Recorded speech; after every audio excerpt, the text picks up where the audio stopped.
Hello, my friend. The world of magic, filled with legends and ancient tales, is opening its gates once again. Tonight, in the Gryffindor dormitory by the crackling fireplace, I will share another story with my friends. Join us, for the magic is about to come alive. The moon hung low over the ruined towers of Hogwarts, casting pale light across the battered stones. The battle was done.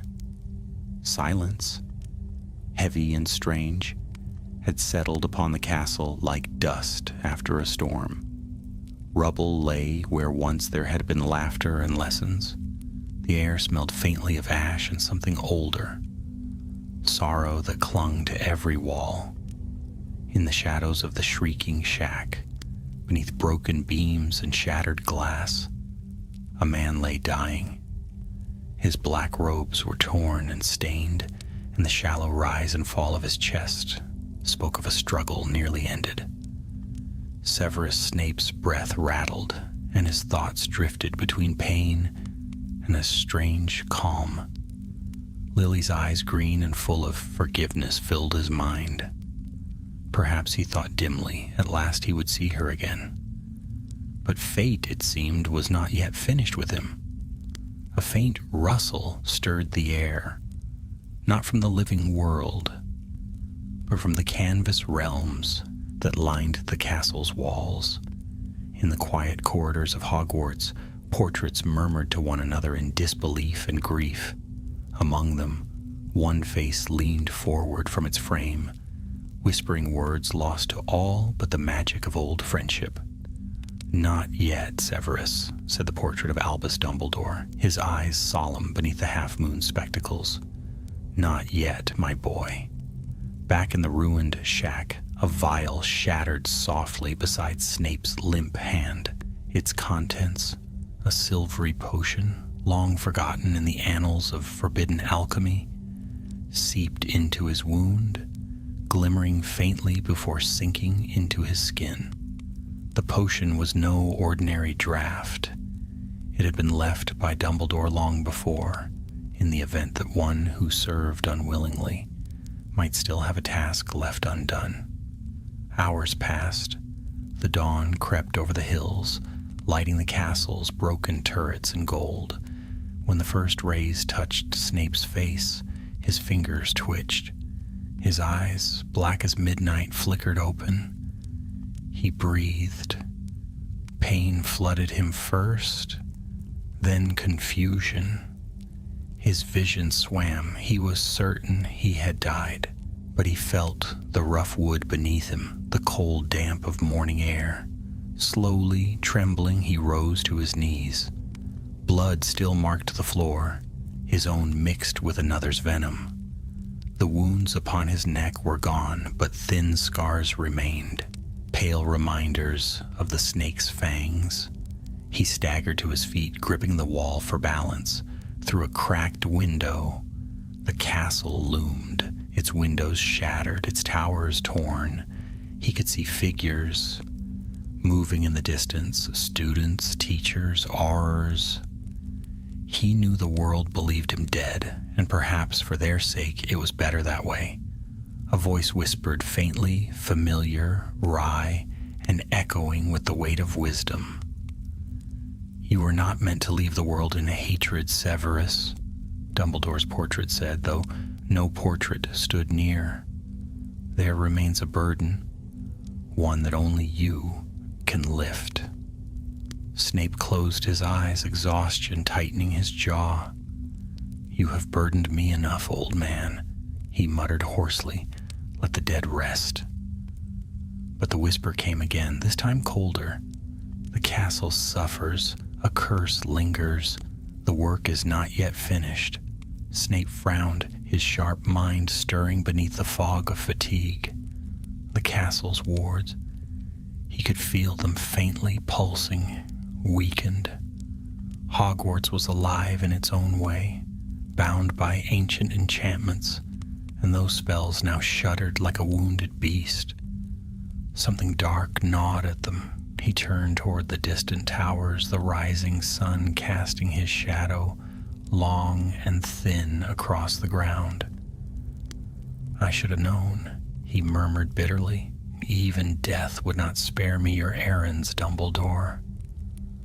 Drawing his cloak around him, he slipped from the ruins and vanished into the forest's edge. The trees, thick with mist, hid him from sight. He would not go to the ministry, fools, all of them, who would imprison him before hearing a word. Nor could he seek aid from the Order. No, this task would be his alone, as it had always been. He traveled in secret as the world above rebuilt itself. News spread quickly. Voldemort was gone, Harry Potter a hero once more. The fallen were mourned, the traitors condemned. And somewhere in between, in the shadows where truth rarely reached, Severus Snape lived again. He made his home in an abandoned cottage at the edge of the Forbidden Forest. There, with books salvaged from the wreckage and cauldrons blackened with use, he began to study the shifting pulse of Hogwarts' magic. Nights turned to weeks. The castle's enchantments should have healed by now, yet they trembled still, flickering like a candle before wind. Something was wrong. Then one night, as a storm rolled over the highlands, he felt it clearly. For the first time, a surge of power, cold and malignant, radiating from deep within the castle grounds. It was no mere trace of Voldemort's magic when it was focused, purposeful, alive. Snape rose from his chair, the candlelight glinting off his sallow features. His black eyes narrowed. "So," he whispered, "the Dark Lord left a parting gift." Outside, thunder cracked. The forest stirred restlessly. He gathered his wand, his potions kit, and a worn scrap of parchment filled with ancient runes. He had avoided the castle for months, but no longer. Whatever curse still clung to Hogwarts, it would not remain unchecked. And though no one would ever know, Severus Snape, murderer, spy, savior, would once more walk its halls. As he stepped into the storm, the wind howled through the trees like ghosts, remembering his name. Rain lashed the windows of the Forbidden Forest cottage, streaking across the glass like silver threads. Snape stood within, fastening the clasp of his cloak with cold, steady hands. The air around him hummed faintly, words of his own making, protective and precise. But tonight they offered little comfort. There was something stirring in the heart of Hogwarts, and it was calling to him. He extinguished the candle with a whispered charm, and darkness swallowed the room. For a moment he stood motionless, the storm's roar distant beyond the forest's edge. Then, with a swirl of his cloak, he stepped out into the rain. The path to the castle was overgrown, the trees crowding close like silent sentinels. Thunder rumbled above, and lightning illuminated the wet branches in harsh flashes. Snape moved swiftly, sure-footed, despite the slick earth. Every step brought with it memories he would rather have forgotten. Corridors filled with mocking laughter, the scent of cauldrons boiling, the cold eyes of students who saw him only as a villain. He drew his wand, murmuring, "Lumos." A pale light bloomed at its tip, casting long shadows across the undergrowth. The glow illuminated the faint shimmer of wards around the castle. Ancient spells he knew as well as his own heartbeat. But there was something wrong. The magic wavered, strained as though resisting an unseen weight. He could feel it. A pulse, faint but dark, deep beneath the castle's foundations. "The curse," he muttered. Dumbledore was right. He crossed the grounds unseen, his steps silent even on the soaked grass. The great doors of Hogwarts stood closed, but the castle itself recognized him. a reluctant ally perhaps, but bound by memory. With a faint creak, the doors opened. Inside, the air was thick with the scent of stone and soot. The great hall was empty, though he could almost see the ghosts of that final battle, flashes of green and red light, shouts echoing beneath the vaulted ceiling. He forced the memories aside and moved toward the dungeons where he had once ruled with iron patience. The deeper he went, the stronger the wrongness became. The walls trembled faintly, as if the very magic of the castle were alive and frightened. At last, in the farthest chamber of the lower corridor, he found it.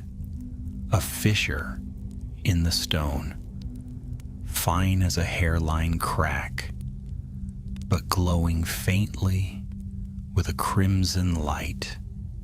Snape knelt, examining it. The glow pulsed like a heartbeat.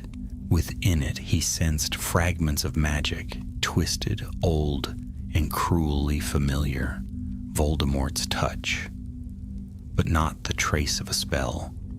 This was something solid, a vessel. He whispered an incantation, tracing a pattern in the air. The walls shimmered, revealing a hidden archway that had not been there before. Beyond it, a narrow staircase descended into darkness. Snape hesitated only a moment before stepping through. The air below was colder, ancient. It smelled of damp stone and something faintly metallic. His light barely pierced the blackness, yet he continued downward, one careful step after another. At last, the staircase ended in a chamber that no map of Hogwarts had ever recorded. It was circular, lined with obsidian bricks, and at its center stood a tall mirror. Its frame was wrought of blackened silver, etched with runes that pulsed faintly red. The glass shimmered as if filled with mist. Snape's breath caught. He had seen many dark artifacts, but this one breathed. He could feel it watching him. He approached slowly. His reflection appeared, distorted, older, gaunter, his eyes hollow. But then the image changed. He saw himself as a younger man, robes unwrinkled, face untouched by sorrow. Behind him stood Lily Potter, smiling softly. "Severus," the reflection whispered. The voice was hers, achingly real. Snape froze, every defense within him flaring to life. "You are not her," he said sharply. But the mirror only smiled. "You could have been happy, Severus. You could have been forgiven, if only you had chosen differently." The image shifted again. James Potter's sneer, the flash of green light, Dumbledore's dying face. Snape felt the old pain rising sharp as a blade. The mirror was feeding on it. He understood then what it was. A relic of Voldemort's creation, forged to thrive on remorse and vengeance. The Mirror of Vengeance. He stepped back, raising his wand. "Finite incantatum." The mirror laughed, a hollow, echoing sound. The light around the chamber flared crimson, and tendrils of shadow spilled from the glass like smoke. They curled around him, whispering fragments of his own thoughts, his own voice twisted in accusation. "Coward. Murderer. Lily's killer." He staggered, clutching his head. The voices pressed against his mind, and visions flooded him. Dumbledore's body falling, Lily's lifeless eyes, Harry's hatred. The curse was forcing him to relive every sin. But Snape, even broken, was not weak. Through the pain, he found his anger, cold and focused. "You think to torment me?" he hissed, raising his wand high. "I have lived with worse than your illusions." He drew a small vial from his robes, a potion of quicksilver hue, and flung it toward the mirror. The glass sizzled as the potion struck, its glow flickering wildly. Cracks splintered across the surface, but the relic did not shatter. Instead, the mist within deepened, swirling like a storm. The voice of the mirror whispered again, this time darker, almost pleading. Destroy me, and you destroy yourself. We are the same Severus Snape, bound by regret. Snape stared into it, his reflection fractured into a dozen broken faces. Then perhaps, he said quietly, it is time regret had company. He raised his wand, ready to strike the final blow. And in that instant, the chamber trembled violently. The stones groaned, dust raining from the ceiling. Someone else had entered the castle. Footsteps echoed from above. Steady, cautious, deliberate. Snape's eyes narrowed. The Ministry, perhaps, or worse, one of the boy's allies, come to scavenge relics of war. He extinguished his light, melting into the shadows. The mirror's glow dimmed, though its whispers lingered. As he waited, wand poised, the faint sound of a voice reached him. Young, determined, and painfully familiar. Lumos. The chamber flared with light, and in the doorway stood Harry Potter. For a heartbeat, neither spoke. The boy's eyes widened in disbelief. Snape? The name hung in the air like a spell yet to be cast. Snape said nothing. His expression, as ever, was unreadable, but deep within his chest, a flicker of weary resignation stirred. So, fate had brought them together once more, beneath the school they had both fought to save before the curse that could consume them both. The past, it seemed, was not yet finished with Severus Snape. For a long moment, the two stood in silence, divided by shadows and memory. The rain above echoed faintly through the cracks in the ceiling, each drop a whisper from the world beyond. The air between them shimmered faintly with the lingering power of the mirror, red light reflecting in Harry's eyes like distant fire. Harry lowered his wand slightly, though his voice remained taut. You're supposed to be dead. Snape's lip curled in something that was almost a smile, but without warmth. So are you, Potter. Yet here we stand. The words struck like a cold wind, not cruel, but weary. Snape stepped out from the shadows, his black robes whispering against the stone. The years had marked him harshly. His face was pale, drawn, and the faint scars upon his neck glimmered like silver threads. Yet his eyes, those black, bottomless eyes, held their old fire, tempered now by something heavier. Exhaustion. Harry's wand did not waver. The Ministry said you killed Dumbledore, that you betrayed the Order. I imagine they did, Snape replied coolly. It is easier to condemn a ghost than to understand him. Then explain, Harry demanded. Snape's gaze flickered toward the mirror, still pulsing faintly with crimson light. Not here. The castle listens.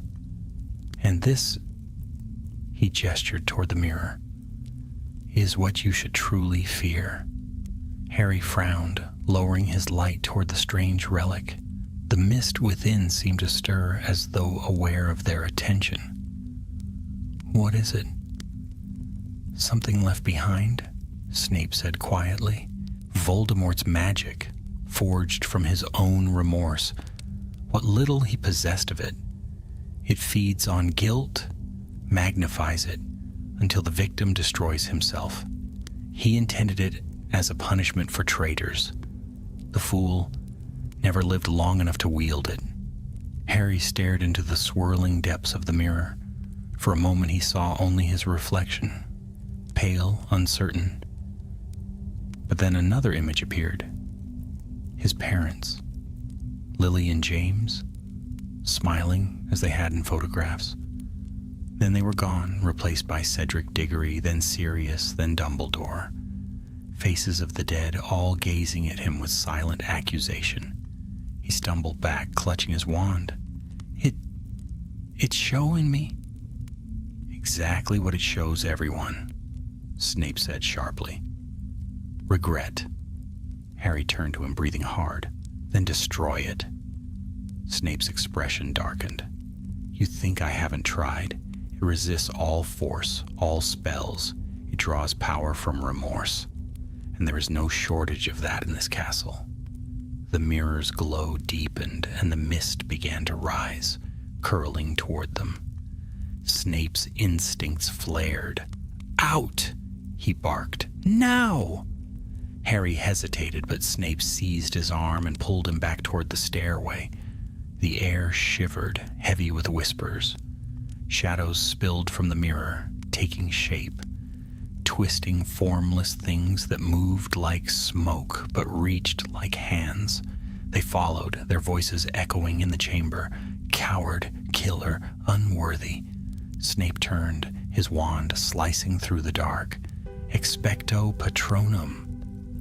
A brilliant silver shape burst forth, a doe, radiant and silent. Its light drove back the darkness for a heartbeat, its hooves striking sparks on the stone. The shadows shrieked, retreating into the depths of the mirror's glow. Harry stared at the Patronus, his breath catching. Your doe. It's still... Snape's voice was rough. Go. The Patronus lingered for only a moment, its light fading as Snape followed Harry up the staircase. When at last they emerged into the damp corridors of the dungeons, the doors sealed behind them with a thunderous crack. Harry leaned against the wall, chest heaving. You saved me? Snape gave him a cool glance. Do not mistake necessity for kindness. But his tone lacked venom. It was merely tired. He turned away, striding toward the faint glow of torchlight. The curse is growing stronger. It will spread if left unchecked. Already it feeds upon the castle's wards. Soon, the magic holding this place together will collapse. Harry straightened. Then we destroy it together. Snape stopped, half turning. His eyes searched Harry's face. Unreadable. Together, he repeated softly, as though testing the word. You would work alongside me? The man your world still calls a murderer? I know the truth now, Harry said firmly. Dumbledore told me before the end. He trusted you. So will I. For a moment, the silence between them deepened, filled only by the drip of water from the ceiling. Then Snape inclined his head almost imperceptibly. Then you had better learn quickly, Potter. That mirror cannot be destroyed by force. It must be starved. Starved? It lives on guilt, Snape said, if one were to face it without remorse, or with forgiveness strong enough to silence regret, it would weaken. Harry frowned. So you mean someone has to forgive themselves? Snape's gaze grew distant. Yes, and such a person is rarer than phoenix tears. They walked together through the empty corridors, their footsteps echoing faintly. The castle around them seemed to breathe, as if aware of their presence. Portraits whispered, some gasping in disbelief at the sight of Snape alive. He ignored them all. When they reached the entrance hall, Harry paused before the shattered doors. The storm outside had eased, the rain falling softly against the stones. Why come back? He asked. You could have stayed hidden. No one would have known. Snape's answer came quietly. Because I am bound to this place, Potter. It is both my curse and my refuge. And if the school falls, the magic that once protected it dies with it. I owe Dumbledore that much. Harry looked at him, seeing not the cruel teacher of his youth, but a man carved by years of secrecy and sorrow. For the first time, he felt something that surprised him. Pity. Snape caught the look and turned away sharply. Do not waste sympathy on me. I have earned none. "Maybe not," Harry said, "but you've earned a chance." Snape said nothing. The silence stretched between them, deep and uncertain. Then, without warning, the torches flickered. A tremor ran through the floor. The castle groaned, its ancient stones vibrating. From deep below, a faint scream echoed. Not human, but the cry of magic and pain. Snape's face hardened. "It's spreading." They ran through the hall, the air thick with the smell of rain and dust. As they reached the central staircase, they saw it. Thin streams of red light snaking along the cracks in the floor, pulsing with every heartbeat. The curse was climbing upward, seeping into the very bones of the school. Harry's voice was barely a whisper. "How do we stop it?" Snape drew his wand, eyes fixed on the crimson lines. "We must go to the heart of the castle, the place where all its magic converges, the Founder's Nexus." Harry blinked. "That's just a legend." Snape's thin smile returned. "So was the Philosopher's Stone once." And with that, he turned toward the grand staircase. The castle trembled again, dust raining from above. Somewhere in the distance, the mirror laughed, low and cruel. Its voice carried through the very walls. Harry followed, his wand raised, his heart pounding, and though neither spoke it aloud, both knew. The true battle for Hogwarts had only just begun. The corridors of Hogwarts twisted like veins of stone and memory, each step echoing faintly through the ancient halls. Dust stirred from portraits that had long remained still. Their painted eyes followed Snape and Harry as they hurried through the dim torchlight. The castle was restless, its magic whispering like a storm behind closed walls. Snape moved swiftly, his black cloak sweeping the floor in his wake. "The Nexus lies beneath the great stair," he said, his tone clipped and controlled. "It is older than the castle itself, a junction of spells, bound by the Founders to hold Hogwarts together. If the curse reaches it, the entire school will unravel." Harry kept pace beside him, his wand still glowing. "So we destroy the curse before it gets there." Snape gave him a sideways glance, almost amused. "If it were that simple, I would not have waited for a boy who refuses to comb his hair." Harry huffed a short breath, half irritation, half disbelief. "You haven't changed at all." "Nor have you, Potter," Snape replied dryly. "Still assuming that every problem can be solved by courage alone." The words might have been sharp, but the tone lacked venom. It was the voice of a man too weary for true cruelty. They reached the lower stairwell, where the air grew colder and the walls glimmered faintly with threads of red light. The curse was spreading fast.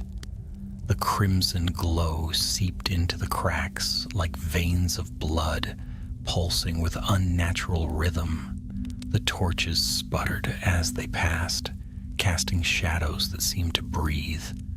At the foot of the stairs stood a great iron door carved with runes that shimmered faintly blue.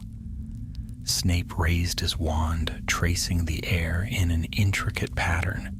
"These wards were forged by Salazar Slytherin himself," he murmured. "Even I never dared breach them, until now." Harry frowned. "Then how do we—" "By speaking the truth," Snape interrupted softly. "Slytherin's locks open not to ambition, but to honesty." A lesson he thought his heirs would never learn. He stepped forward, pressing his palm to the cold metal. His voice, when it came, was low and steady. "I am Severus Snape. I have betrayed, I have obeyed, and I have loved. Let that be enough." For a moment, nothing happened. Then the runes flared green, and the door opened with a deep, resonant groan. Harry stared. "You planned that." Snape gave a faint shrug. "I studied it. There is a difference." Beyond the door lay a vast chamber, circular and immense, its walls carved from smooth black stone. In the center, a pattern of 4 interwoven sigils glowed faintly, the marks of Gryffindor, Hufflepuff, Ravenclaw, and Slytherin. Streams of light flowed between them, pulsing like the heartbeat of the school. Harry took a step closer. "This is the Nexus?" Snape nodded. "The living heart of Hogwarts." The air was heavy here, thick with magic so old it seemed to hum in their bones. But even within that radiance, something darker stirred. The red light, the mark of the curse, crept along the floor, coiling toward the center. Snape moved swiftly, kneeling at the edge of the sigil. He withdrew a set of vials filled with shimmering liquid that reflected no color Harry could name. "We can slow it," Snape said, uncorking one. "But it will require balance. Each of the Founder's symbols must be cleansed in turn. Their magic was bound together and must be restored together." "I'll help," Harry said immediately. Snape hesitated, eyeing him as though weighing the risk. Then with a curt nod, he handed over a vial.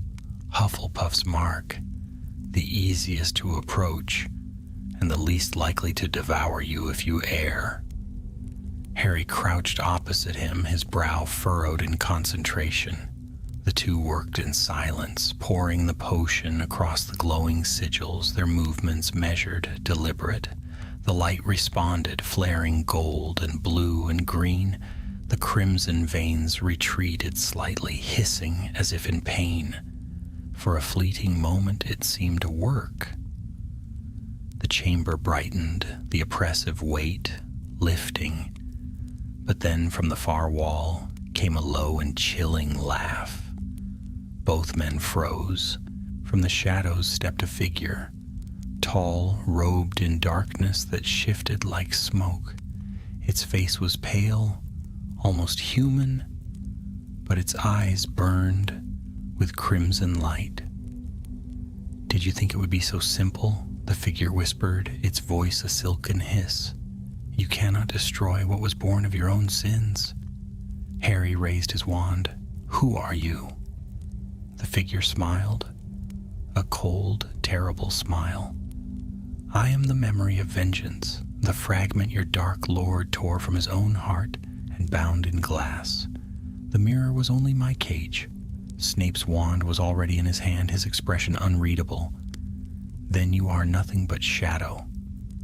"Perhaps," the being said, "but you, Severus Snape, are my feast." The chamber shuddered as the creature spread its hands. Darkness exploded outward like smoke, filling the air with whispers, words of blame, regret, hatred. The crimson veins surged again, crawling up the walls. The sigils of the Founders flickered, dimming one by one. Harry shouted a spell, but the light of his wand was swallowed instantly. The creature laughed. "You cannot fight what lives in you, boy. The guilt of the living feeds me, and yours burns brighter than most." Harry stumbled back, memories flooding him. Sirius falling through the veil, Cedric's lifeless eyes, Dumbledore's body tumbling from the tower. He gasped, clutching his head. "Potter!" Snape's voice cut through the chaos, sharp and commanding. "Do not listen to it. The curse thrives on memory. Resist it." But the creature turned its gaze to Snape, and its laughter deepened. "And what of you, traitor of both sides? You who killed for mercy and called it duty? You whose every breath is a lie?" Snape's wand trembled. Images flared before him, Lily's face fading in green light, Dumbledore's trust. The moment he raised his wand to strike, the weight of years pressed upon him. For a heartbeat he faltered. Then from the edge of hearing, another voice whispered, soft, familiar, unbearably kind. "Severus, please." Snape froze. He knew that voice. It was not the mirror's creation, not the curse's trick. It came from within, a memory of forgiveness never spoken, yet always yearned for. He raised his head and his eyes burned with sudden clarity. "You will not have this place," he said quietly. He lifted his wand high. "Protego totalum." A great shield flared into being, a dome of silver light that encompassed both him and Harry. The darkness crashed against it, shrieking, but could not break through. Snape's face was pale with strain, but his voice remained firm. "Potter, finish the purification, now!" Harry shook off the last of the visions and scrambled to the nearest sigil. His hands shook, but he poured the potion, tracing the runes with his wand. One by one, the Founder's symbols flared bright again. Blue for Ravenclaw, red for Gryffindor, yellow for Hufflepuff. Only the green serpent remained dim. Snape faltered, his shield flickering. The creature roared, surging forward. Its claws struck the barrier, cracking it. "You cannot cleanse what you do not forgive," it howled. Snape stared at the serpent sigil, its light faint beneath the spreading red. He understood then what the curse demanded. Not power, not control. Slytherin's mark waited for something deeper, the absolution of self. His lips trembled. "Lily," he whispered, voice breaking, "I have carried your death like a chain. I have sought redemption in duty, in pain, in silence, but I cannot change what I was, only what I choose to be now." He pressed his palm to the stone, the serpent glowing beneath his touch. "So I forgive myself for loving too late and for living too long." Light exploded from the floor, brilliant and blinding. The creature screamed as the green fire consumed it, tearing it apart in ribbons of shadow. The chamber shook, stones raining from above, but the curse was breaking. The crimson light retreating, the air clearing, as though the castle itself exhaled. When at last the radiance faded, silence returned. The sigils of the Founders glowed pure once more, their light weaving together in harmony. Harry staggered to his feet, coughing. Snape? But where Snape had stood, there was only the faint shimmer of dissolving magic, and a single black cloak lying upon the floor. The voice that reached Harry then was faint, almost like an echo. "Tell them the school is safe, and that Severus Snape has served his punishment." And then the light was gone. Hogwarts was still again, saved, yet mourning the man who had saved it. But somewhere, beyond the veil of the living world, a silver doe walked once more beneath the stars. The storm that had raged over the Scottish hills had passed by morning, leaving the air crisp and cold. Hogwarts stood quiet beneath the pale dawn, its towers silvered by mist. To the world beyond its gates, the war had long been won, yet those who called the castle home felt something shift that night, a deep tremor in its very heart, like the sigh of a burden finally lifted. Harry Potter woke in the infirmary. The room smelled faintly of herbs and smoke, and sunlight streamed through tall windows that had once been shattered in battle. For a moment, he thought he was dreaming, but when he sat up, pain throbbed dully through his arms, and the memories of the night before rushed back. The chamber, the curse, the mirror, and Snape, vanishing in a blaze of green light. Madame Pomfrey appeared beside his bed, her sharp eyes weary but kind. "You're awake," she said briskly. "I should have known nothing short of death would keep you down for long." Harry tried to speak, but his throat was dry. "Snape, where is he?" The matron hesitated, her expression softening. He wasn't found. Harry swung his legs over the side of the bed. He destroyed the curse. I saw it. He was... Mr. Potter, she interrupted gently, you need rest. Whatever Professor Snape did, it saved this castle. That is what matters. Harry stared past her toward the window where the sun rose slowly over the grounds. The forbidden forest stretched vast and dark, its edges touched with morning fog. Somewhere out there, perhaps, a man's story had ended, or perhaps begun anew. By afternoon, the castle was alive with whispers. Students and teachers alike spoke of strange tremors, of light seen beneath the floors, of portraits that had woken in tears. None could explain it, though the headmistress, Professor McGonagall, seemed to know more than she said. When Harry entered her office, the scent of tea and parchment filled the air. The portraits of former headmasters stirred restlessly. Dumbledore's painted eyes followed Harry as he closed the door. "Sit down, Mr. Potter," McGonagall said, her usual sternness shadowed by fatigue. "I'm told you were involved in last night's disturbance." Harry met her gaze steadily. "Snape saved the castle. He destroyed what was left of Voldemort's magic. Something called the Mirror of Vengeance." The headmistress frowned. "We found evidence of strong enchantments below the Great Stair, but no relics, only traces of ancient magic far older than the castle itself." Dumbledore's portrait cleared his throat softly. "The Nexus has been cleansed, then," he said, his tone both proud and sorrowful. "He completed what even I could not." McGonagall's voice trembled slightly. "You speak as though he yet lives, Albus." Dumbledore's eyes, bright and knowing, met hers. "In some way, Minerva, perhaps he does. Magic such as his rarely fades entirely." Harry leaned forward, gripping the armrest of his chair. "He forgave himself," he said quietly. "That's what broke the curse. It wasn't power that saved the school. It was peace." For a moment, the room was silent except for the ticking of an enchanted clock. Then McGonagall rose and crossed to the window.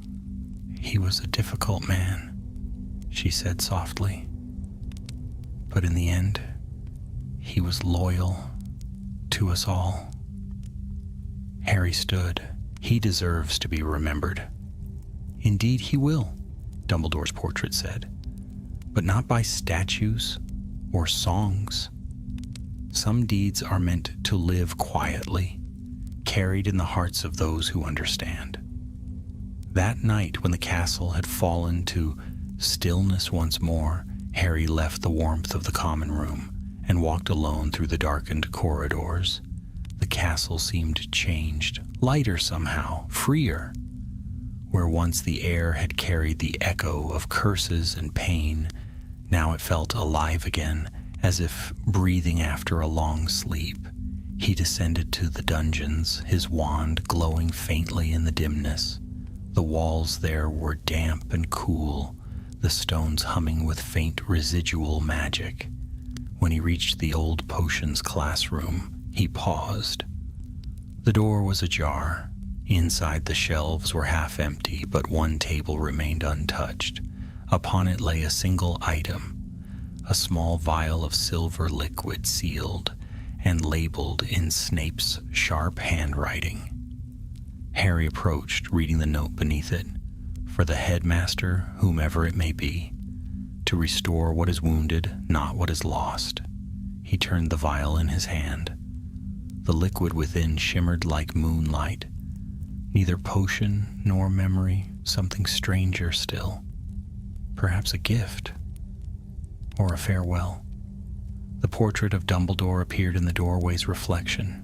"He left that before the battle," the old wizard's voice murmured. "He meant to use it to heal the castle's wards if they ever failed." Harry nodded slowly. "Then it worked." "Yes," said Dumbledore, "at a cost. as such things always do. Harry set the vial back upon the desk. He deserves a grave, a name. The portrait's expression softened. Then give him one, Harry, where he would have wished to rest. The next morning before dawn, Harry walked alone into the forbidden forest. Mist coiled around the trees and the ground glistened with dew. At the forest's edge, where the sunlight first touched the earth, he stopped. He knelt there, placing a small stone upon the soil. Upon it, with a whisper of wand light, he carved the words, Severus Snape, servant of two masters, protector of one school. The forest stirred around him, the wind sighing through the branches as though in answer. A silver light flickered briefly among the shadows, the shape of a doe, graceful and silent. It lingered for a moment, gazing at him with luminous eyes, before fading into the trees. Harry smiled faintly. "Goodbye, Professor." He turned back toward the castle, where the morning sun now crowned its towers. The darkness that had once haunted Hogwarts was gone, replaced by the gentle hum of life, of laughter, of lessons, of hope reborn. Weeks passed. The Ministry declared Hogwarts safe, its wards stronger than ever. No trace of the cursed relic was ever found. Yet sometimes, in the quiet hours of the night, students swore they heard footsteps echoing in the dungeons, slow, deliberate, and oddly comforting. And once, on a moonlit evening, Professor McGonagall found a single line written upon the blackboard of the potions classroom. The chalk was fresh, though the room had been locked for months. Sometimes, the bitterest draughts bring the truest healing. She stood there for a long while, the faintest smile touching her lips. "Welcome home, Severus," she whispered. And beyond the castle walls, the silver doe walked once more through the forest's mist, a guardian of peace and of a man whose punishment had at last been fulfilled. The world moved on. Hogwarts endured, as it always had, its stones remembering all yet forgiving in silence. And in that stillness where magic and mercy met, the name of Severus Snape lived on, not in fame nor in fear, but in the quiet, unspoken gratitude of those who would never forget what he had done. Autumn came to Hogwarts like a gentle enchantment. The air was sharp with the scent of burning leaves, and the first hints of frost glittered on the grass at dawn. Lessons had resumed. Laughter echoed once more through the corridors, and the great hall gleamed with candlelight at every meal. Yet beneath that warmth, a quiet solemnity remained, a sense that the castle remembered, even if it did not speak.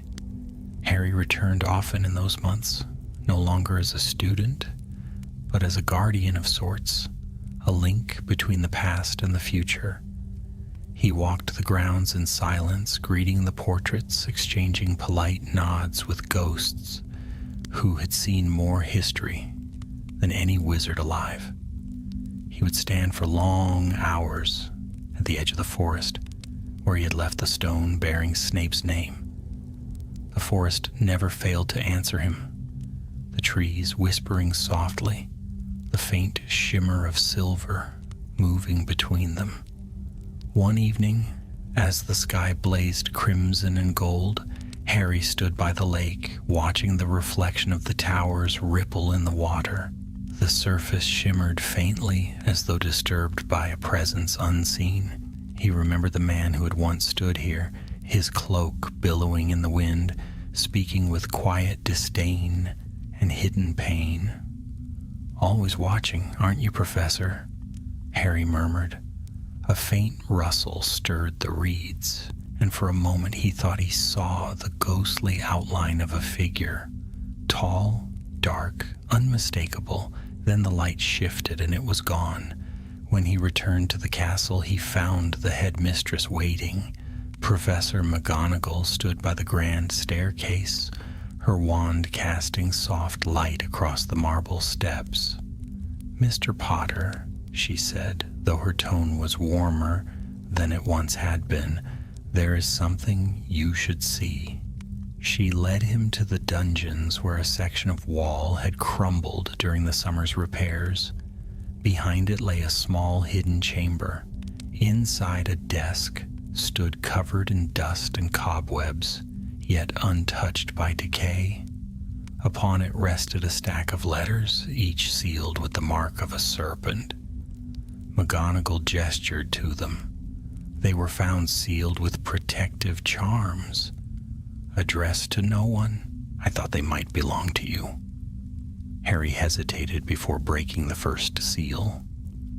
The parchment crackled softly, and the handwriting, sharp, angular, unmistakable, leapt from the page. "To whomever finds this, I leave these thoughts not as confession, but as record. The truth is seldom kind, yet it endures even when those who lived it do not.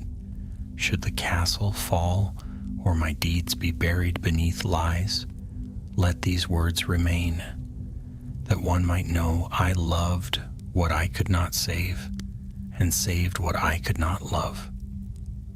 S. Snape." Harry read in silence, the words heavy with restrained emotion. Beneath the mask of sarcasm and bitterness, there was something raw, honesty sharp as a blade. The next letter was addressed not to him, but to Dumbledore. "You once told me that remorse is a kind of magic. I did not believe you. I thought guilt a punishment, not a path. I was wrong. If you were right and Merlin helped me, you always are, then perhaps even a man like me may yet serve the light." Another letter followed, this one shorter, written in a more uncertain hand. "For Harry Potter." Harry's breath caught as he opened it. "You will never read this, or if you do, it will be long after you have judged me. I do not ask for forgiveness. I would not know what to do with it. But understand this. I despised what you represented, not you. You were your mother's courage made flesh, and her mercy. I saw her eyes each time you defied me, and it burned. Yet I protected you not for her, but because I could not bear to fail again. That is all. There is no redemption in that, only necessity." Harry's hand trembled as he folded the letter. "He never meant for me to find this," he whispered. "No," McGonagall said softly, "but I suspect he knew you would." They sealed the letters in a glass case and placed it within the library's restricted section beside Dumbledore's old notes and artifacts. It was decided they would remain unread by others, not out of secrecy but respect. That winter, strange tales began to drift through the halls once more. First-year students swore they saw a flicker of light moving through the dungeon corridors after midnight, a pale glow in the shape of a doe. Others claimed the potions classroom sometimes filled with the faint scent of lilies when no one was near. Professor McGonagall dismissed the stories with her usual firmness, but her eyes softened when she heard them. "Let them believe," she said. "The castle keeps its own watch." And indeed, Hogwarts seemed to thrive. The wards were stronger than ever. The very walls seemed to hum with steady magic. The Founder's nexus, once fractured, pulsed now with gentle equilibrium, yet deep below, in chambers untouched by living hands, traces of that ancient magic still shimmered, green and silver threads woven through stone like veins of memory. One night, while inspecting the lower corridors, Harry found himself drawn toward the old potions classroom again. He opened the door, half expecting darkness, but found the room lit by a single candle, though none had been placed there. Upon the blackboard, words were scrawled in neat handwriting, fading even as he read them. There is no darkness too deep for light to find its way. He stood there for a long time, his heart heavy and full. "Thank you," he whispered to the empty air. Outside, the night deepened. Snow began to fall, soft and soundless, covering the grounds in white. The forbidden forest gleamed under the moon, and at its edge, the silver doe appeared once more. She moved slowly between the trees, her hooves leaving no mark upon the snow.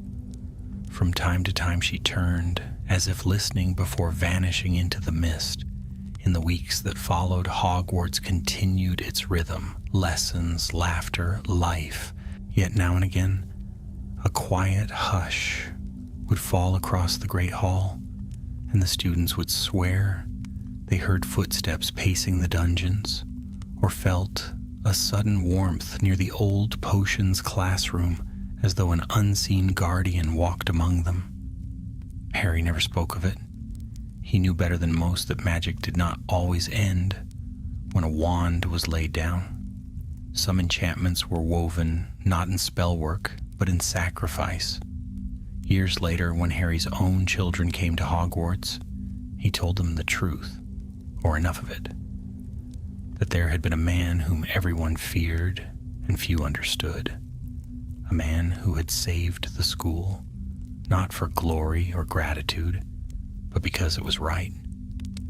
And when they asked what became of him, Harry would smile faintly and say, "He is still here, in his own way. You may not see him, but the castle remembers." On nights when the moon was high and the torches flickered softly in the corridors, Harry would sometimes think he heard a voice behind him, dry, sardonic, unmistakable. 10 points from Gryffindor for sentimentality. He would turn, half expecting to see the familiar black robes, the sardonic smirk, but there was only silence, and the faint scent of potion smoke lingering in the air. Then he would smile, whispering into the stillness, "Good night, Professor." And somewhere deep within the walls, Hogwarts seemed to answer, a low, contented hum, as though the castle itself whispered back, "Good night, Harry." Years passed like pages turned by an unseen hand. The seasons rolled over Hogwarts, spring with its soft green mist, summers alive with laughter and the hum of bees, winters heavy with snow that cloaked the towers in silver stillness. Time did what time always does. It softened memories, turned pain into story, and folded tragedy into legend. Yet though the world beyond its gates moved on, the castle remembered everything. The name of Severus Snape became a whisper in history, spoken with caution in classrooms where younger students puzzled over the mystery of his deeds. The elders spoke of him in lowered voices. The man who had once served 2 masters, who had died and not died, who had walked the fine edge between darkness and redemption. His portrait never hung among the others. Some said it was because no artist had dared to paint him. Others whispered that he had refused to be captured, even in memory. Still, there were moments when his presence could be felt. The potions classroom, though restored and used once more, seemed to breathe with a quiet life of its own. Bottles would not shatter.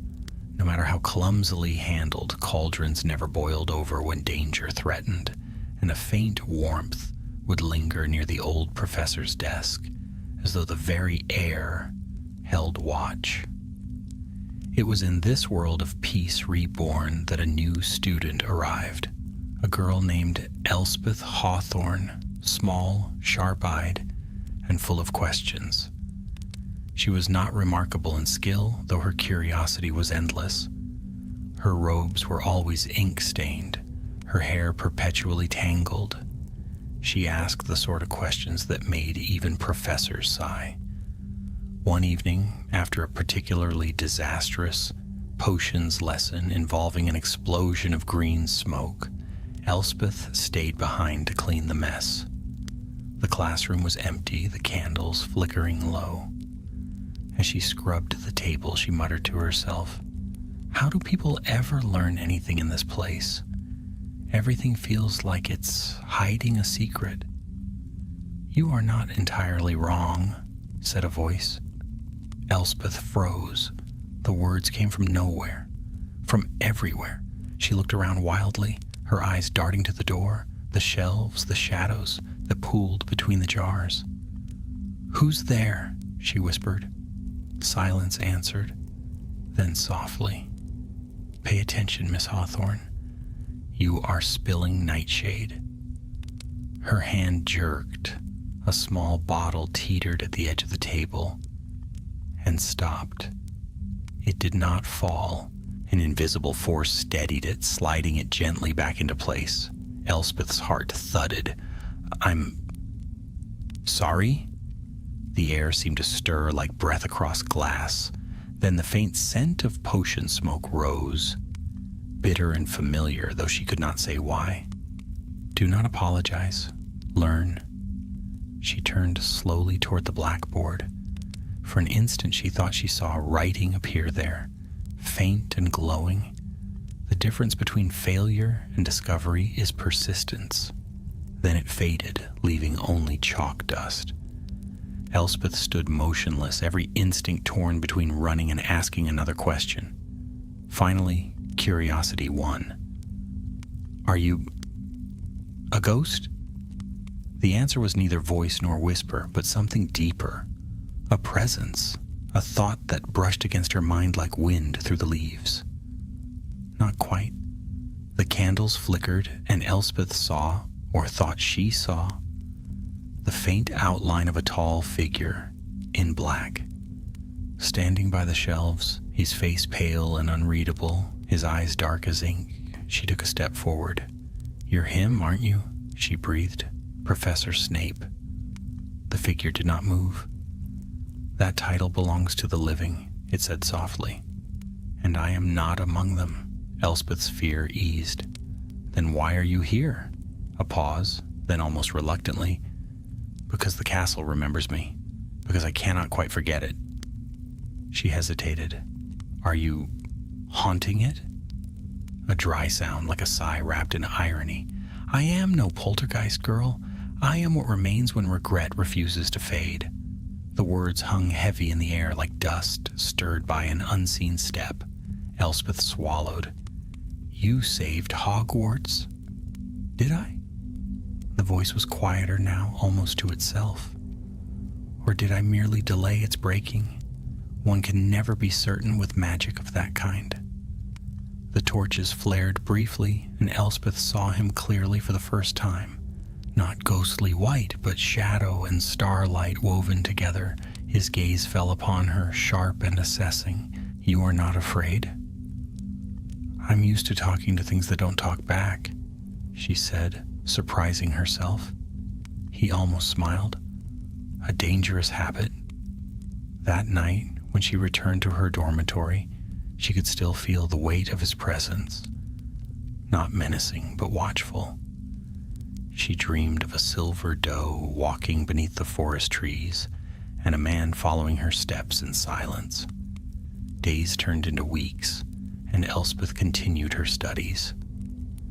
Sometimes when she worked late, she would find new notes written upon the board in elegant script, corrections to her brewing technique, reminders about balance and precision.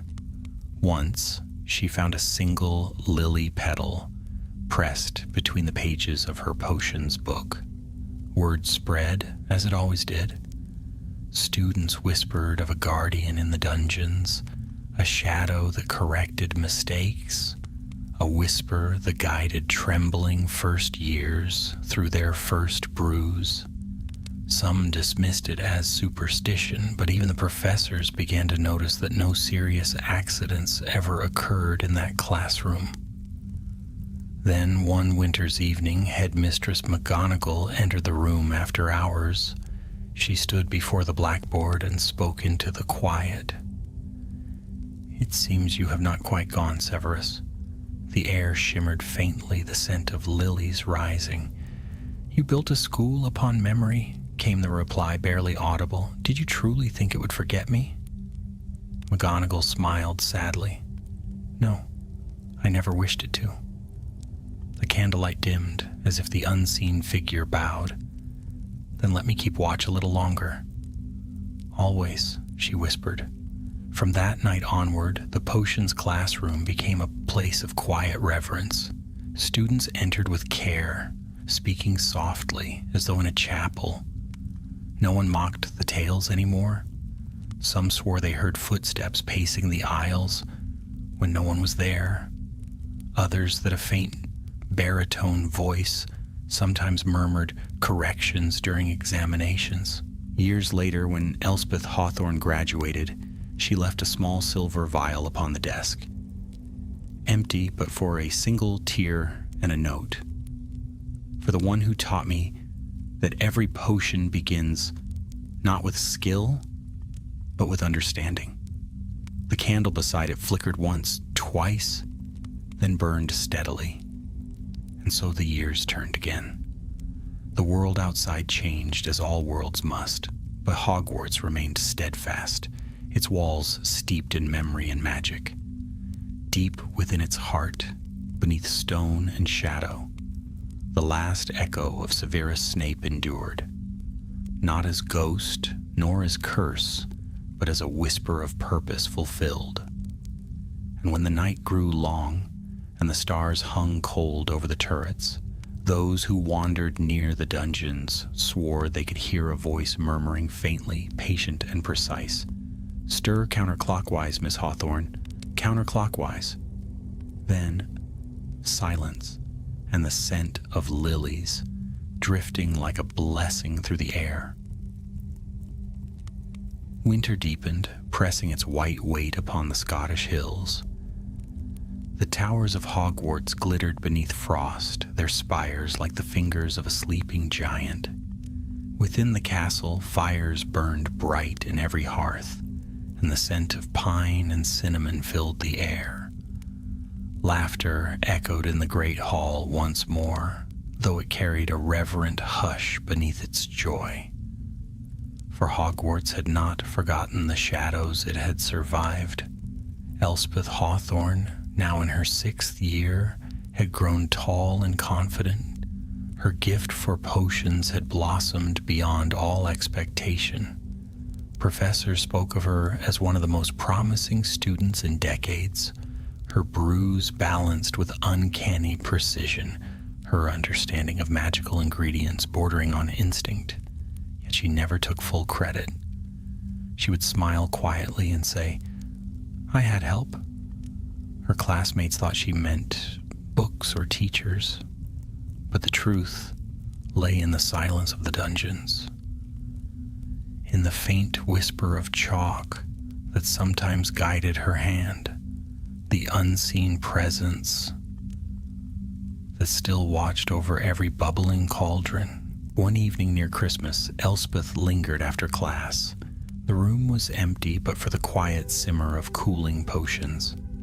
Outside, snow fell in slow, silver flakes, gathering on the narrow windowsills. She set aside her cauldron and gazed into the flames, lost in thought. "You seem troubled," came the familiar voice. She smiled faintly. "You've been quiet lately." "The castle sleeps in winter," said the voice, low, smooth, precise. "Even memories rest when snow lies heavy upon the roof." Elspeth folded her hands. "Do you ever rest?" There was a pause filled only by the crackle of fire. Then, "Rest is for those who believe their work is finished."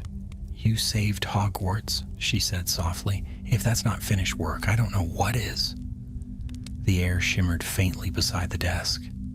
A potion does not end when it is brewed. It continues to act, to heal or to harm.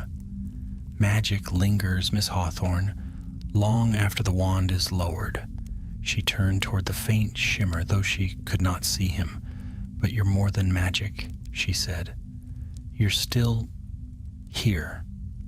"Here's relative," came the wry reply. "I am no ghost, no portrait. I am the echo of a man who spent too long walking in his own shadow." "You don't sound like a shadow." The faintest chuckle brushed the air. "And you, Miss Hawthorne, do not sound like a student." She hesitated, glancing toward the empty chair behind the desk. "Will you ever leave?" A long silence followed. Then softly, "When I am forgotten." Elspeth felt a strange ache in her chest. "Then you'll never leave. Hogwarts never forgets." He did not answer, but she felt the air warm slightly, as if in quiet approval. That winter brought with it an odd tension within the castle. Small at first, like a ripple in still water. Books fell from shelves without cause. Portraits whispered of dreams they could not recall. And the very air in the corridors sometimes crackled with invisible energy. At first, the professors dismissed it as seasonal flux, the castle's magic settling with the cold. But soon, even they grew uneasy.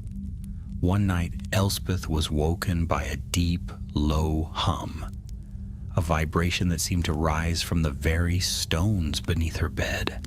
She threw on her cloak and slipped from her dormitory, her wand lighting the way. The castle was restless, the torches flickering in protest. When she reached the dungeons, the air felt heavy and wrong.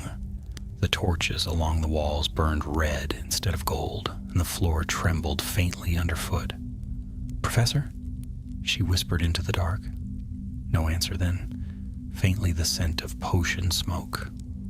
Sharp and acrid, tainted by something darker. She hurried into the potions classroom. The air shimmered, and the outline of the shadow she had come to know stood near the blackboard, though weaker now, less defined. His voice was strained, almost human in its weariness. "It has awakened again." Elspeth's heart lurched. The mirror of vengeance? Not the mirror itself, but its memory. His figure flickered, his words clipped. The curse left traces, fragments. The castle's heart stirs with them once more. "But you destroyed it. I weakened it." Destruction is never so simple. Remnants of dark magic cling to life as parasites do. It feeds upon guilt, and Hogwarts has no shortage of that. Elspeth stepped closer. "Then we can fight it together. Tell me what to do." His voice softened. "You are brave, foolish, but brave. You remind me of..." He stopped, and for the first time since she had known him, she heard something break in his tone. "No, that path ends only in loss." "Then teach me," she said fiercely. "I can't just watch it happen." The air trembled. "Very well, but understand this, Miss Hawthorne. To face a curse born of guilt, one must confront one's own heart. Do not attempt it unless you are certain it will not break you." Elspeth swallowed hard, but nodded. "I'm certain." That night, the dungeon's air thickened with enchantment. Snape's voice guided her through old incantations, words heavy with power and sorrow. Symbols of protection flared along the walls, silver runes burning through centuries of stone. Together they wove a lattice of light, sealing the restless curse deep below the floor. As dawn approached, the trembling ceased. The red torches faded to gold again, and the silence that followed was deep and pure. Elspeth sank to her knees, exhausted. "Is it over?" The air shimmered faintly. "For now." She looked up at where his presence lingered, faint, fragile like mist before sunlight. "You're fading," she whispered. "It seems the castle needs me less," he said quietly, "and perhaps that is as it should be." "No," she said, rising unsteadily. "You can't leave yet. There's still more to learn, more you could teach. Lessons end, Miss Hawthorne. That is their nature." Her throat tightened. "But do not mourn what was never meant to endure," he said gently. "You have the knowledge. That is enough." The candle flames trembled, then steadied. The air grew still. The faint scent of lilies drifted through the room. Bittersweet. Fleeting. Elspeth called out again, but no answer came. The classroom was empty, save for the faint chalk outline of words that glowed once before vanishing. The truest mastery is to let go. When she left the dungeons, the morning sun was spilling across the staircases, golden and alive. Somewhere deep within the castle, the echo of Severus Snape had finally quieted, not banished, not gone, but at rest. And when the first years arrived that autumn, and asked who had brewed the protective spells that now strengthened the castle's magic, the professors only smiled and said, "A guardian once did, long ago." But sometimes, in the late hours, when moonlight touched the dungeon walls, a faint voice still drifted through the air, calm, exacting, and endlessly patient, counterclockwise. Miss Hawthorne, counterclockwise. And somewhere, perhaps beyond the veil itself, a silver doe walked quietly beside him, her light falling soft upon the snow. Spring arrived softly that year, as though even the seasons treaded lightly upon the castle's ancient stones. Snow melted into glittering streams that ran down the slopes and into the lake. The trees along the forbidden forest unfurled their green veils, and sunlight spilled through the tall windows of Hogwarts like gold poured from the heavens. Elspeth Hawthorne was no longer the uncertain girl who had once spilled nightshade across her desk. The war within the castle's depths, the lessons learned from the unseen master of the dungeons, had shaped her into something rare. She moved through her days with quiet confidence, though her eyes carried the shadow of understanding, the kind that never truly leaves those who have spoken with ghosts. Since that final night of trembling magic, the potions classroom had been still. The strange warmth that had lingered there was gone, and the faint voice that had whispered in the quiet hours had fallen silent. The shelves stood, as they always had, filled with neat rows of bottles and ingredients, but the air seemed emptier. And yet, sometimes when she passed through the doorway, she could still smell the faint trace of lilies. It was late one afternoon when she descended once more into the dungeons. Classes were over, and the castle hummed with the quiet chatter of evening. The torchlight flickered softly upon the damp stone, and her footsteps echoed faintly as she approached the old classroom. The door opened without a sound. Dust floated in the golden slant of light from the single high window. Everything was in its place. Neat, orderly, untouched. She ran her hand along the edge of the desk, tracing grooves she had long since memorized. A voice spoke behind her. "You come here often, Miss Hawthorne."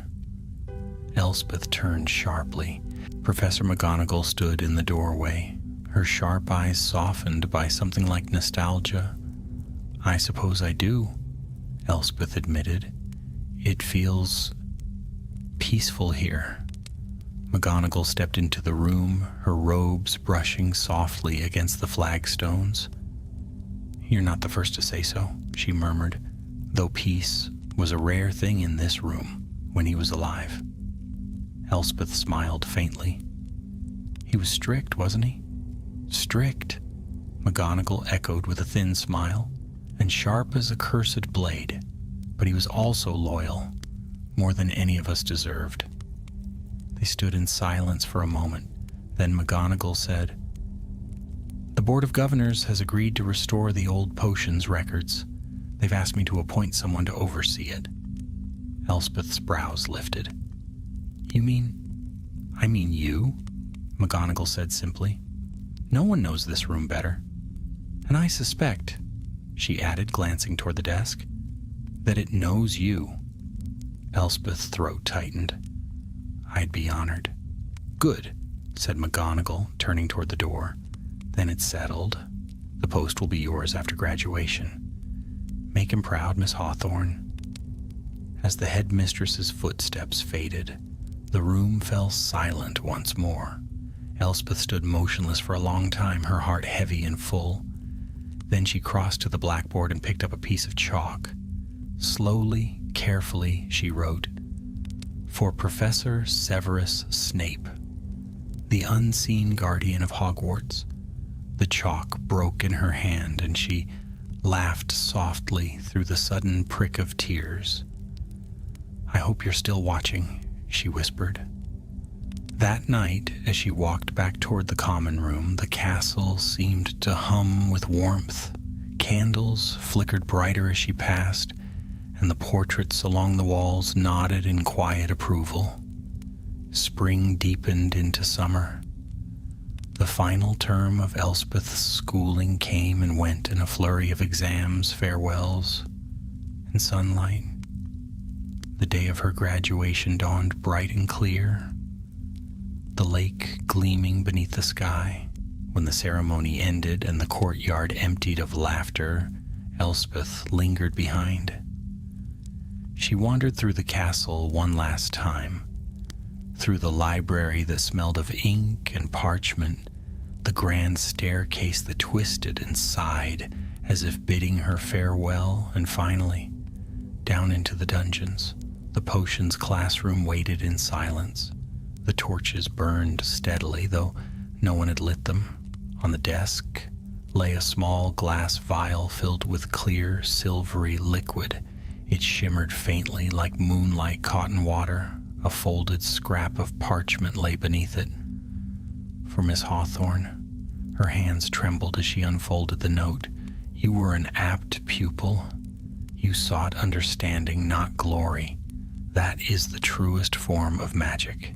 Take this as proof that even a shadow may grant light if it chooses to serve it." S.S. Elspeth pressed the note to her chest. "Thank you," she whispered. The candle flames flared once as though in acknowledgement. Then, gently, the air stirred, and the scent of lilies filled the room. Years passed.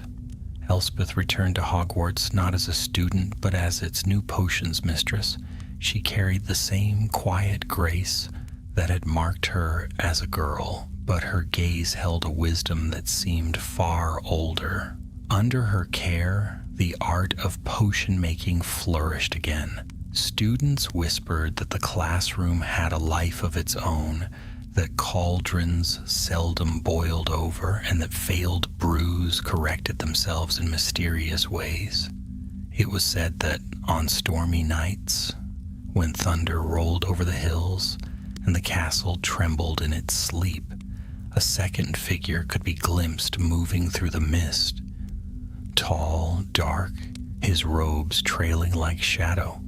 He never spoke, but his presence filled the room with calm, and once, a first-year student, terrified of his first brewing, swore that a low, patient voice had murmured beside him, "Add 2 drops, not 3. When Elspeth heard the tale, she only smiled. "Some professors," she said softly, "never truly leave." The castle, ever watchful, seemed to agree. Its walls hummed with life, its magic steady and whole. The wounds of the past had healed, but the memory of those who had bled for it remained woven into its very heart. On quiet evenings, when the corridors were empty and the moonlight spilled through stained glass in silver rivers, Elspeth would sit by the old desk and listen. Sometimes just at the edge of hearing, she thought she caught the faint sound of a quill scratching or the whisper of robes moving past. "Good night, Professor," she would say before extinguishing the candles. And always as she turned to leave, a soft voice, like breath against still air, would answer, 10 points to Gryffindor for diligence. The torches would flicker, the shadows would deepen, and the heart of Hogwarts, ancient and eternal, would rest once more, watched over by the echo of its sternest, truest guardian. The years turned quietly, like pages turned by an unseen hand. Hogwarts stood unshaken through the changing age, its towers gray with wisdom and its stones deep with memory. Magic still breathed within its walls, though it had softened now like fire that warms rather than burns.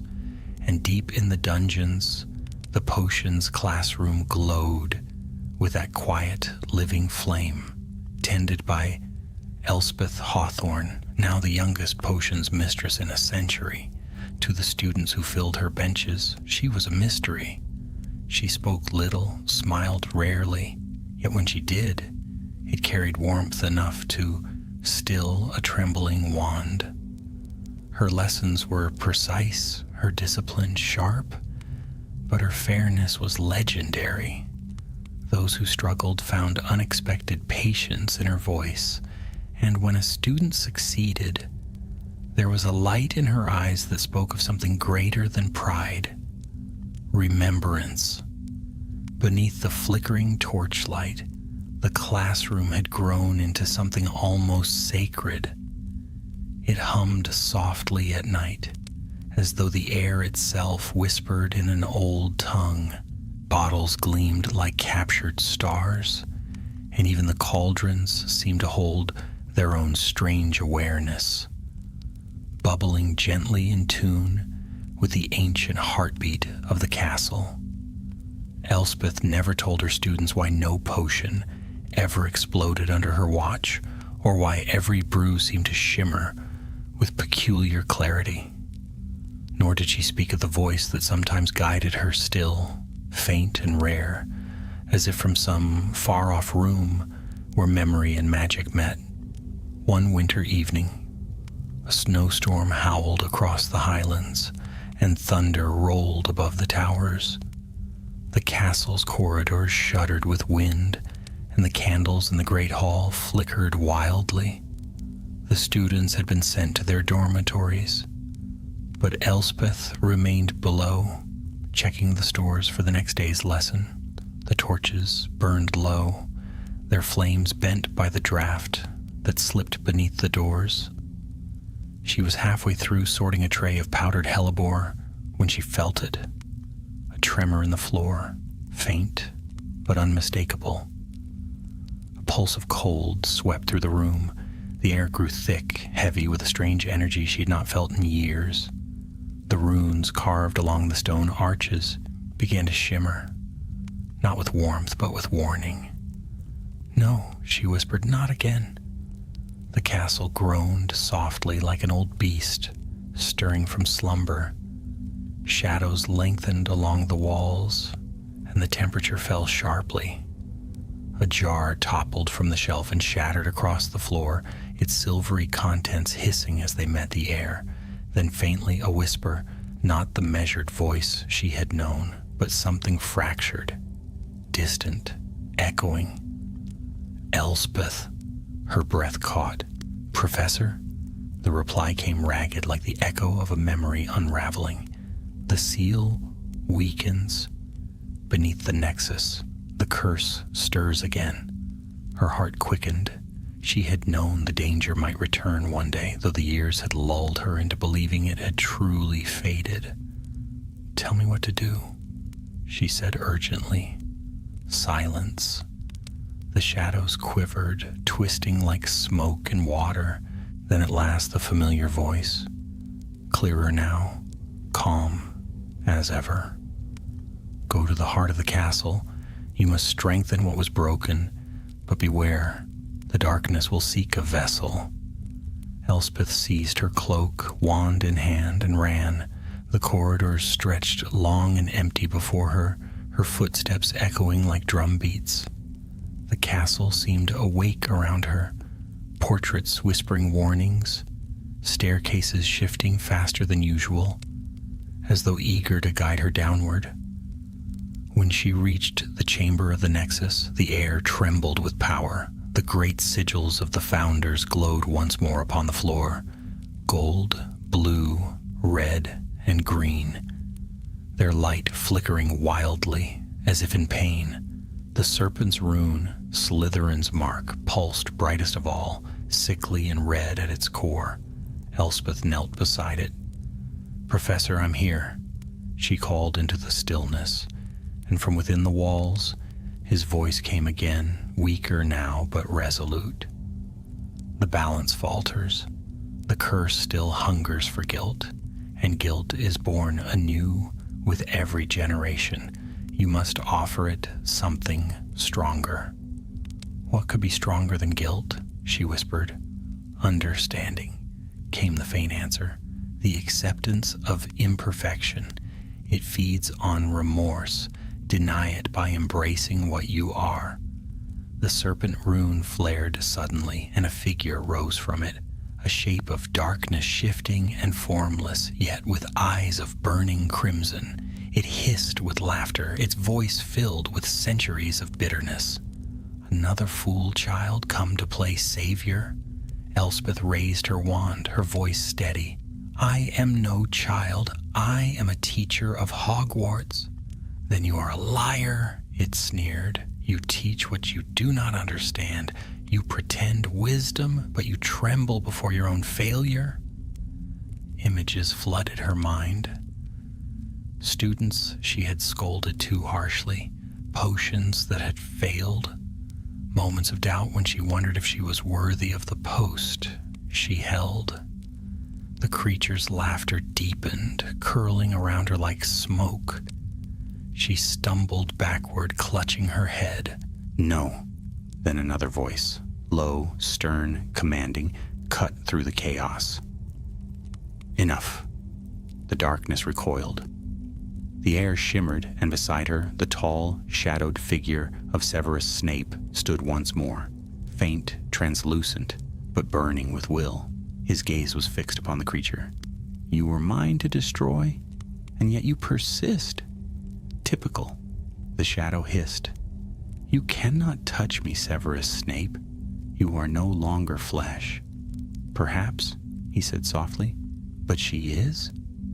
Elspeth looked up at him, her heart hammering. "Tell me how." He turned toward her, and in his eyes was both pride and sorrow. "Do as I could not. Forgive the imperfection, in yourself, in this world, in me." She understood. Raising her wand, she closed her eyes. The doubt, the fear, the guilt, she let them rise, but not to be destroyed. She accepted them. She was not perfect, nor had he been, nor any of those who had come before. And in that truth was peace. Light flared from her wand, pure and white.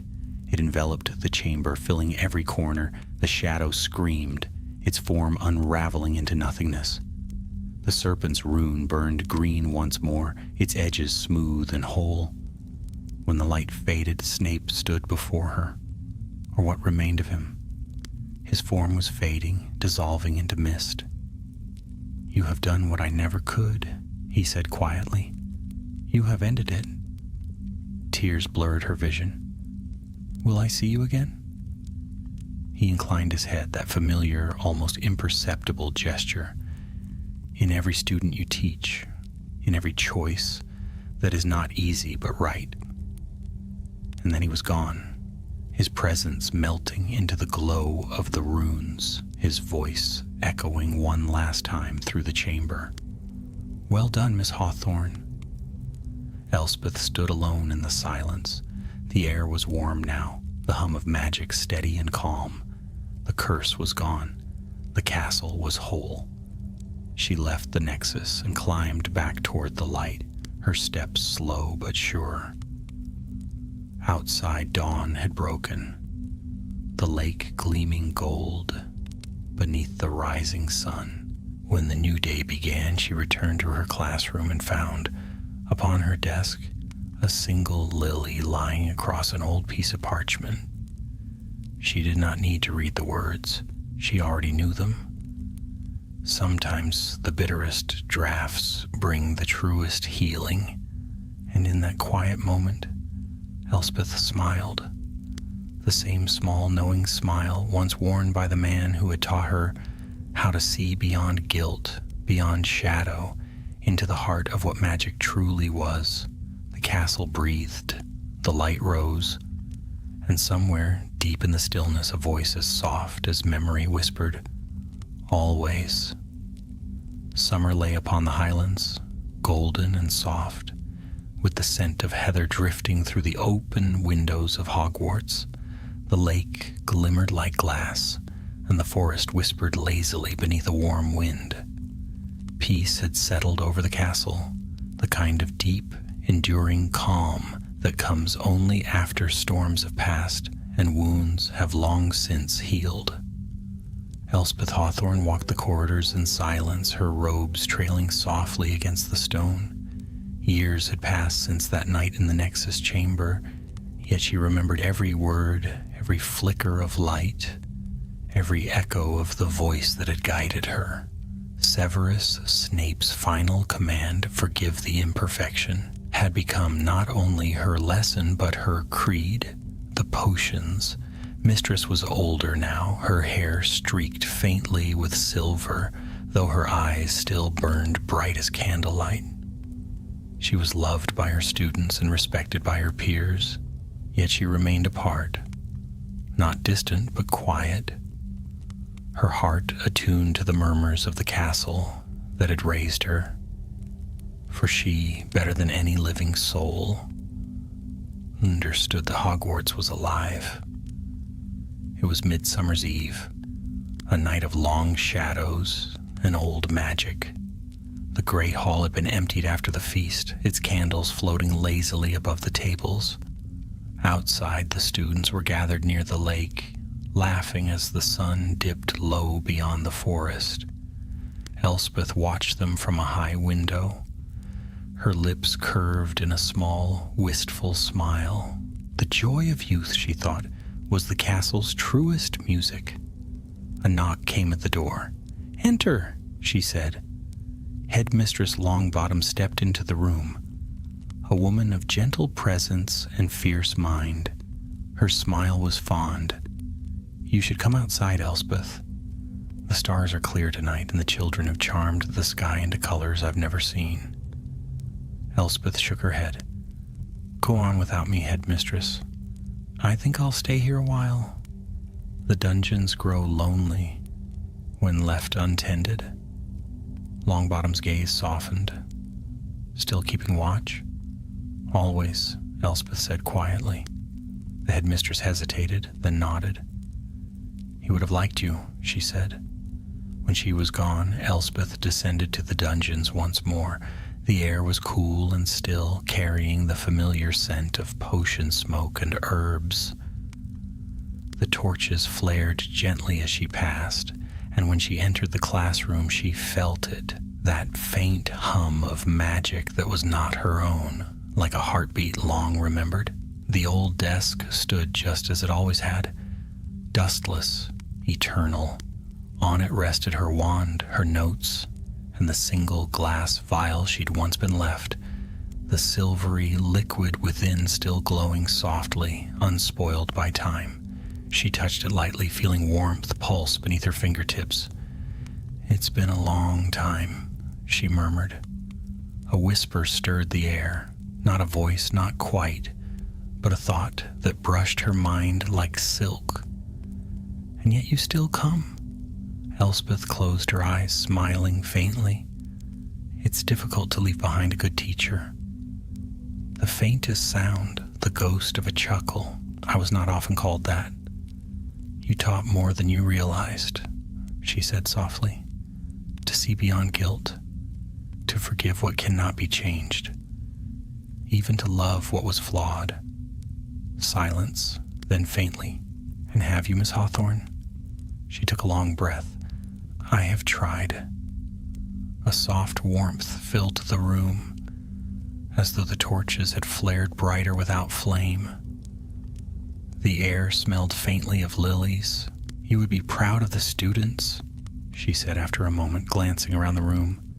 "They're fearless, reckless, brilliant. I think you'd have frightened half of them and secretly adored the other half. Adoration is an inefficient teaching method." She laughed quietly, still as sharp as ever.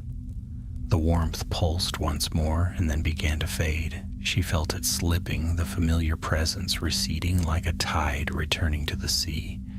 Panic caught at her chest. "Wait. No, child, my work is done. Yours begins anew. The castle is whole. It does not need its ghosts anymore." Tears welled in her eyes. "But do not mourn what endures in another form," came the faint, steady whisper. "Nothing of worth is ever truly lost. Remember that when you teach. Remember that when you live." The air shimmered, and for one heartbeat she saw him clearly. Standing at the center of the room, robes black as night, his expression as unreadable as ever. But this time his eyes were soft, human. "Goodbye, Professor," she whispered. He inclined his head, the old elegant gesture of a man who had never truly learned how to bow. Then the light consumed him, and he was gone. The silence that followed was deep and kind. Elspeth remained still for a long while, her hands trembling faintly. Then she reached for the chalk and wrote upon the blackboard, in careful script, "The finest potions are brewed not from power, but from patience." She set down the chalk and turned toward the door. As she stepped into the corridor, she felt it, the castle breathing, alive and aware. The very walls seemed to hum with quiet gratitude. When she emerged into the courtyard, the night sky was ablaze with color. Students danced beneath shifting constellations of gold and emerald light. Laughter filled the air. Elspeth stood at the edge of it all, watching as the stars reflected upon the lake. Twin heavens, one above and one below. Somewhere in that mirror of the world, she imagined she saw the flicker of a silver doe moving along the shore, graceful and unhurried. Her heart swelled with something beyond words, the mingling of sorrow and peace, of endings and beginnings.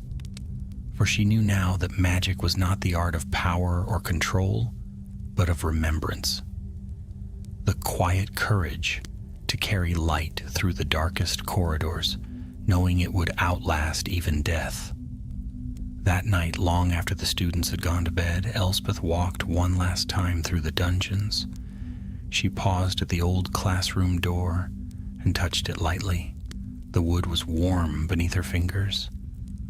"Sleep well, Professor," she whispered. The torches flared briefly, a single wave of golden light rippling along the corridor. Then all was still. When morning came, the sunlight poured through the castle windows, soft and golden, and the air was filled with birdsong. Hogwarts awoke to another day of laughter, of study, of life. The story of Severus Snape was told less and less as the generation passed. He became part of the castle itself, a legend whispered by portraits and ghosts, a name that lingered in the quiet between lessons. Though memory dimmed, the echo of his will remained. In every act of courage, in every stubborn heart that chose the harder path, in every student who learned that redemption is not a gift, but a decision. And sometimes when the sun dipped low and the dungeons grew cool and still, a soft scent of lilies drifted through the corridors. Faint, fleeting, and gone before it could be named. Those who noticed it smiled without knowing why, for the castle remembered, and in its memory, Severus Snape lived forever.